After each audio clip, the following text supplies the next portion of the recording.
everybody, welcome back to my channel. If you're new here, I'm Summer. I talk about all things advice, relationship advice, love advice, self-love, all that. And I'm literally driving to Austin right now. I live in Houston, so I'm on a long drive of the same road for like 50 miles. So I figured I'd just film my YouTube video.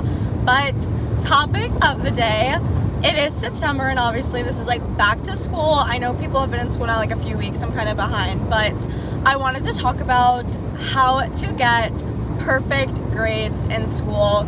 Even if you're like a C student, if you're failing, you can always turn it around. You could always make things better. So when I was in school, I graduated college a year early. So I took 19 credits a semester. I literally took classes every summer. I took a winter break. I like literally was constantly grinding, okay? So if I can get straight A's while doing all that, you can too. I was an RA in school. I like was in the business honors program. I was involved in a bunch of things. I would literally travel every weekend. So like I'm telling you, it is possible. You can get good grades and still do everything you want to do. Number one, I'm gonna say something that I feel like not a lot of people talk about. And you think I'm gonna be like study, but no. It's pick a good schedule, because that is going to totally change your life. When I was in college, besides first semester, because first semester I really couldn't control anything, every other semester I only took classes on Tuesdays and Thursdays, and occasionally I would have a Wednesday night class. And so what I would do was I would go through all the classes at my whole school. So I went to Loyola, Maryland, and I would go through all the classes that I could take in the next, like, literally 4 years, right? Because when I first started school, I didn't know I was going to graduate year early. And when I was a freshman, I did this. I wrote out my 4-year plan. And so a lot of schools have this. If you go on their website, you could actually look at your major's, like, 4-year plan. And so I looked at mine and I kind of based it off of that, but mine was a little bit different because I was like in the honors program. So there was certain classes I literally was required to take certain semesters. And so I mapped out every single class that I was going to take every single semester.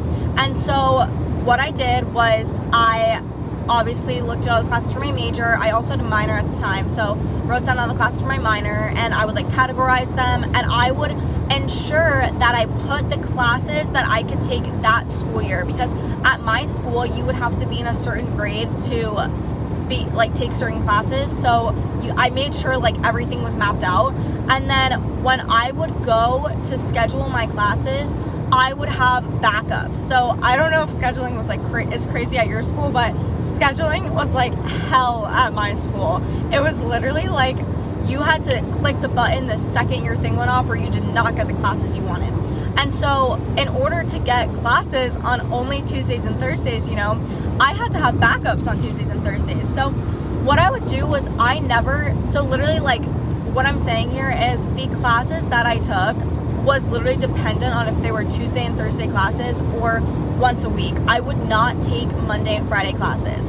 And then every single semester, basically, maybe besides like 2 when I had Wednesday night classes, I would have only 2 days of classes, and the other 3 I could do whatever I wanted. So I would literally usually spend Wednesdays just doing all of my schoolwork. Like I would literally just do my schoolwork all day long, and that's 1 day of the week. Stanley, my boyfriend, we were long distance, and I would leave a lot of weekends to go see him, and then when I was on the plane, that's when I would do a lot of my schoolwork too. So to be completely honest, that's really what I did, but it worked, you know, like I literally got straight A's all of school. And so I would say if you are trying to do this, definitely make a 4-year plan and make your schedule so you do not take classes like at least on Fridays. If you have to take them on Mondays, then whatever, you have to take them. But if you can choose to only take them on like Tuesdays, Wednesdays, and Thursdays like I did, that was like the most ideal situation ever for me. Now, number 2, obviously, now studying. How do you study? I feel like nobody talks about this. Like, studying is honestly so hard, and there's a million ways that you can study. And so, obviously, a lot of people, like, use Quizlet, or they use flashcards, or they maybe, like, just read. I don't even know. But what I would do is, which I think this is, like, the key studying tactic, I would write down just over and over again what I had to memorize. So for instance, I had to take a history class. I went to a liberal arts school, so I had to take like a million classes that were all just like totally unrelated to my major, you know. One of them was history. So in my history class, I literally, when I had that, we had to memorize so much. We had to memorize dates, people, events. Like, it was really hard. And you would think it would be easy because it was like a US history class. You think I would know everything, but I did not. And what I would do was I would literally take a notebook and I would sit down and write down the definitions of everything, of the people, of the events, the timelines, over and over and over again until I thought I like had it sort of memorized. And that's what I would do. And I would just keep doing that. And I would also recommend you studying, obviously, in advance if you can. If you can study like days at least, if not like a week in advance, that's going to help you so much. Like, do not try to wait till the night before to do it all. That's never going to work in your favor. Writing everything down, and I actually learned that method in 6th grade. My writing teacher, she told us that her daughter was in medical school and that's how she would study. She would write down things over and over again, and she wouldn't even like write it. It would be like scribbles, but like something between like your brain thinking about it and your hand moving and writing. It's something like makes you memorize it. I don't really know the scientific terms because, again, she told me that when I was in 6th grade. I'm 21 now, so that was probably like 10 years ago, but I do remember it. Her name was Miss Ritter, and she told us that. And yeah, so I think I've literally used that method since, and I think it's like the most helpful method of studying ever. But obviously, everybody learns differently. Maybe you're a visual learner, and in that case, make a presentation.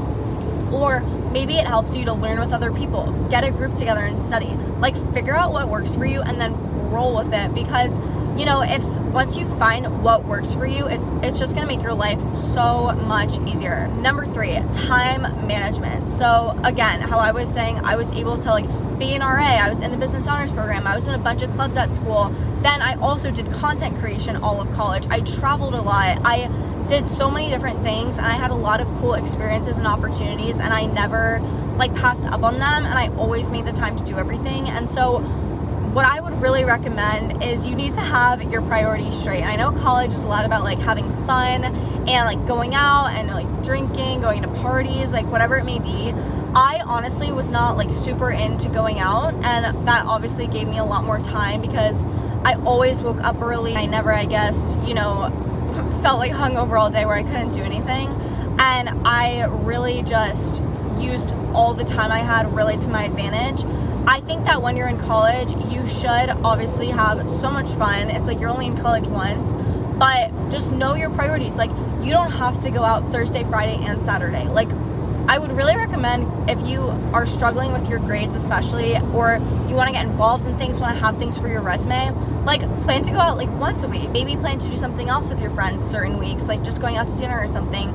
And so you know that you're able to like wake up early next day, because I think that's just so key, is if you're able to wake up early, you're able to accomplish so much more. Like, the difference between waking up at 6 a.m. and 9 a.m., it's like ridiculous. When I was a sophomore, I actually would wake up at literally like 5 a.m. or 5:30 every day, because I would wake up and I would go to yoga. I would go to hot yoga, and then I would like come back, eat breakfast, and then I would go work out, and then I would come back, and it would literally be like 9 a.m. Like, it would be like the day was just starting, and I got so much accomplished and I felt so good.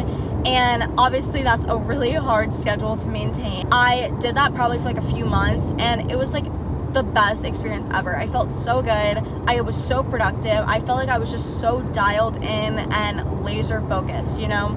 So find a schedule that works for you. Like, if you can wake up at 6 a.m. every day, wake up at 6 a.m. every day. But pick the same time every day. Like, really make a routine. Make it a habit. Like, if you're gonna wake up at 7 a.m., right?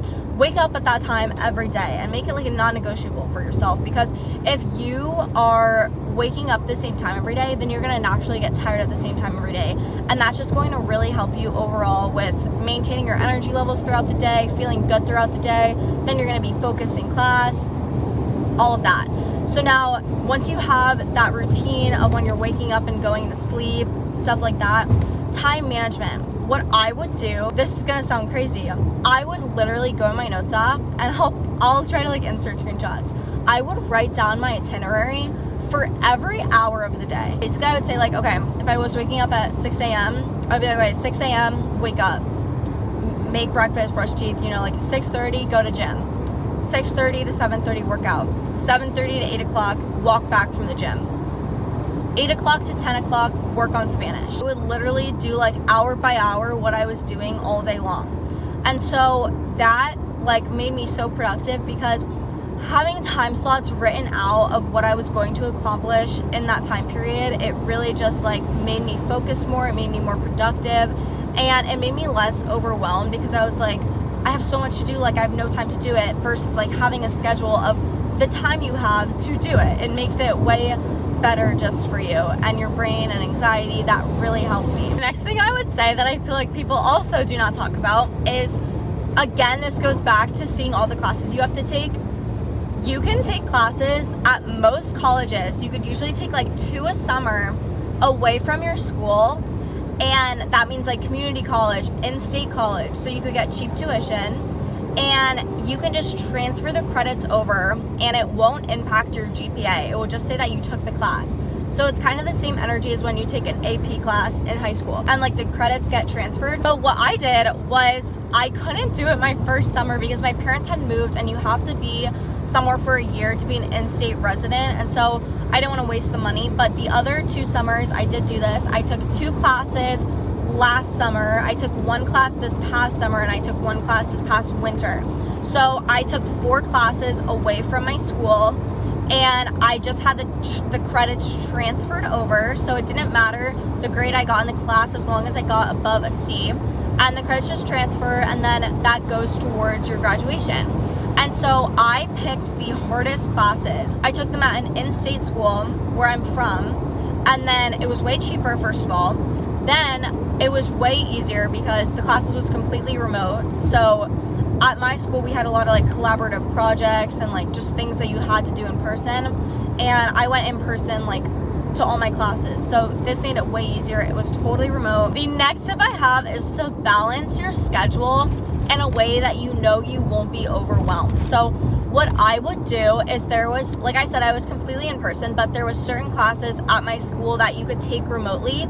And so every semester I would make it so I would definitely have 1 class that was remote, because I would take, like I said, 19 credits a semester, so that was 7 classes. So it was 6 3-credit classes, 1 1-credit class. So one of those 3-credit classes at least would be remote. So I would have that extra time, because obviously when you're going to classes, like you're going there and then you also have homework, versus a remote class, you just do the class on your own time, and then you have, you know, like that's like it. It's not like you have homework, it's like the class is your homework. So it makes it way easier. Okay, this might be my last tip, but I think this is a good one, and it's stack your classes. So I always did this. What this means is you take your classes back to back. So for example, if you had a class like 9 to 10:30, then the next class was like 10:45 to like 11:45, and then the third one was like right after that, you know what I mean? And I always did this, and then it's like the same energy as high school, you know, it's like you just go class to class, but then you get all your classes out of the way, and then you have like the rest of the day, rather than taking 1 class, then going all the way back to your room and like sitting in a room, then you have to go to your next class. It's like taking them all at once, it just like gets it done, it gets it over with, and then, you know, you have like so much more time. I think that's like such an efficient way to do your classes. I know some people don't like that, but I thought that was like really efficient, and it just like got them done, and then I would be like, I have the rest of the day to do whatever I want, and it was just really helpful. So those are all my tips. I was a really good student, and these were all of the things I implemented, and they helped me so much. I like really struggled my first semester of freshman year, and I figured this all out, you know, as time went on. And so I'm telling you all these tips now that I acclimated over 3 years of being at college and now being graduated. So if I can do it, you can do it too, I assure you. I love you guys, and let me know if you have any tips for anybody that I didn't include, because I would love to hear them, even though I'm not in school anymore, and I'm sure everyone would love to hear. So I love you guys, and I'll see you in the next video.